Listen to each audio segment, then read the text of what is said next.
first got here, I'm trying to support the other sport that I'm a big believer in. I love. I had a chance to play for several years. But rugby, the Rugby World Cup starts tomorrow. Everyone wants to pay attention to that. Cross-country support. World Cup starts tomorrow. Very exciting time. On Sunday afternoon, the U.S. plays Ireland. All right.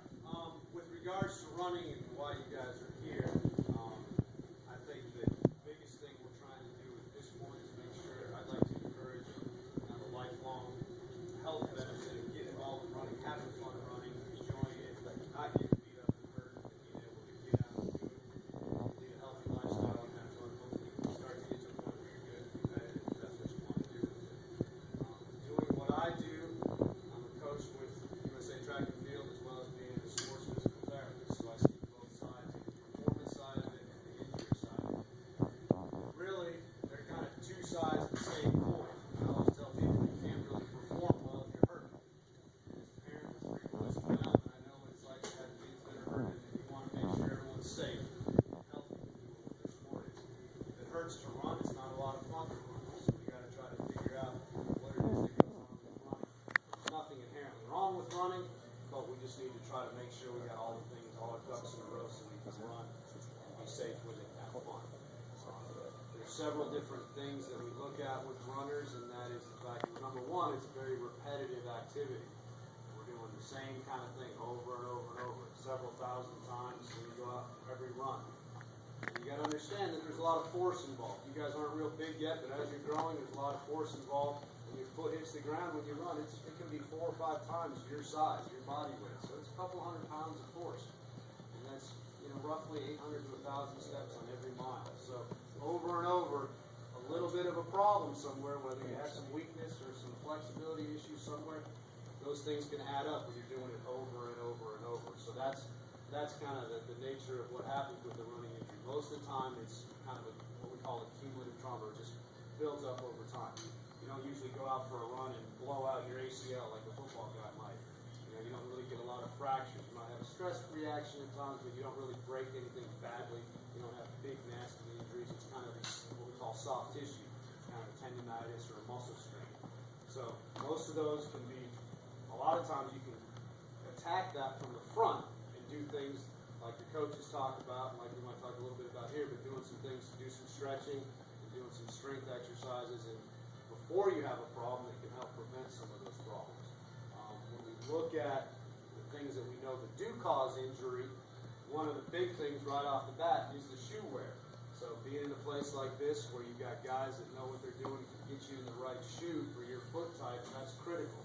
And that's really the biggest piece of equipment we've got with the runner. There's a lot of other devices, but when rubber meets the road, we've got to have the right shoe. Not to offend anybody or any of that stuff, but the brand doesn't necessarily mean a whole lot as far as that goes. It's not like you need to just because your buddy runs in a New Balance doesn't mean that's the best shoe for you. Each one of these shoes has different characteristics, and the shoes are made to meet up with your foot type. And everyone in here's got a different foot. I can look at you guys and look at all these different feet. We all have different feet. So you have different needs. So we got to try to match the needs of your foot with what the shoe has. So that's a real important thing. So if you get that done, you can go to places like this and get professionals to look at you and help you get in the right shoe. That'll be a big step right off the bat. Next thing that's important to realize is the running surfaces make a difference. I know you guys have a great coach with Chris that does a lot of it and places some emphasis on some of these things, but running on asphalt all the time is not the best thing for you. Okay? Running on the cement's even worse for you. There's a lot less absorption in the cement. So if you're running, try to mix it up some. Try to do some things on the trails. Try to do some stuff on the grass. That type of thing. So you're not always running on hard surfaces, because that's a lot more of an impact force. Okay? Another thing that we need to look at is just basically the overall volume, or the number of miles you're running every week, or the frequency of running per week. And actually, when the scientists look at it and they try to figure out how can we predict an injury, one of the things that we have seen that definitely shows a correlation to injury rates is if you're running more than 40 miles a week, or you're running more than 4 days a week. It doesn't mean you can't do those things. It just means that that's kind of the point where once you go beyond that, the guy with a little bit of an asymmetry or muscle imbalance or a problem with their mechanics, that's where they're going to start to break down. So if you start getting up into those higher ranges, then you just need to be aware that you got to proceed with caution. Now, if you do get something that starts to hurt you, you need to pay attention to that. And sometimes you can run through an injury or something that starts to ache you a little bit or doesn't feel very good. Sometimes you're just going to keep running, it's going to make it worse. Now, how do you make that decision? That's a $1 million question. That's a great concept, and I'd love to have a solid answer for you. The thing I generally say with an athlete is, number one, sometimes running is going to hurt a little bit. Okay? Sometimes you do need to suck it up a bit and work hard when you're running. It's not always completely comfortable, especially if you're doing workouts on the track. That can hurt a bit. Usually that resolves an hour or two later, you feel okay. If you get a pain that starts to really affect the way you run, you start limping and you can hardly get through it, and you wake up the next morning and it's still hurting, you need to tell someone. You need to tell your folks and you tell your coach. That's not a good thing. Most of these things at your age, you should be healing up pretty quickly. If it hurts for more than 24 hours, you got something that's kind of gotten pretty irritated, you need to take care of it. If you just keep trying to run through it and just be tough about it and not do anything to correct it right now and just keep training, you may be able to get away with that for a while. But a week or two down the road, it's going to end up being, it may even be worse, and it may cost you your season. It may be something you can't just get over, and you get so irritated that you end up having to come to see a guy like me. You got to come to therapy visits, and you got to go to treatment, you got to go through all that stuff. So just pay attention on the front end. I know that here at Runner's Market, I'm here a couple times a month doing consultations with people, and you can call them and schedule up a time. Or my business cards are here. You can call me and come see me in the clinic. I work a lot with the running community on that. I'll just look at you quickly to give you an idea whether it's something more serious that would probably need to go to the doctor for an x-ray, or if it's saying, well, hey, let's just stretch this muscle and ice this down, take a day or two off, you should be fine. So that's the kind of thing. We try to get things quickly. If you wait too long, it can become a real big problem and cause some delays down the road and not allow you to run and race as you want to run, and maybe even the citywide stuff later down the road. So pay attention to those things. A lot of the common stuff that we see is things that are going on in the knees and shin splints and the foot pain. Obviously, not a lot of stuff up in the shoulders and the back or whatever. But one area I would tell you is really important is make sure you're getting good flexibility in your calf. Okay? Make sure you're doing calf stretches. You running all the time puts a lot of wear and tear on these guys, and if you're not flexible in the calf, that sets up a host of other things, whether it's down below or whether it's at the knee. So how do you stretch the calf? Well, it's not necessarily rocket science. You can't reinvent the wheel with it, but you get in a position like this, you go forward with your pelvis that way, you stretch back here, you hold it 20 to 30 seconds. You do 1 or 2 repetitions of those, and you try to do multiple times during the day when you're trying to stretch out an area that's gotten tight. Okay? So you do that with both legs, make sure you're stretching there, that'll help the calf, it'll help the shin splint a lot of times due to some tightness in the calf. The other thing we see some issues with is as you guys are growing, and I'm sure those bones are growing, the bones grow, they take the muscles with them, the muscles get longer, and they don't have the adequate strength to deal with that new length. So we try to do some strengthening exercises. Some basic stuff that I think is very helpful for you is just to start off with is body weight. You can just use your body weight to do certain things, like squats. Just doing body weight squat movements, overhead, prisoner squats. Doing things where you step up onto a box, for example, doing step-ups, doing lunges, free weight lunges, kind of doing some things like that. Now, when you do a lunge, it's also good, with good technique, is to lunge out side to side, so we're working the side hip abductors that help with some things. So, doing some of that type of thing, you can do just with body weight. You can incorporate that in. I know that Chris does a lot with his dynamic warm-up, with some drills that you do to get some things in the hips.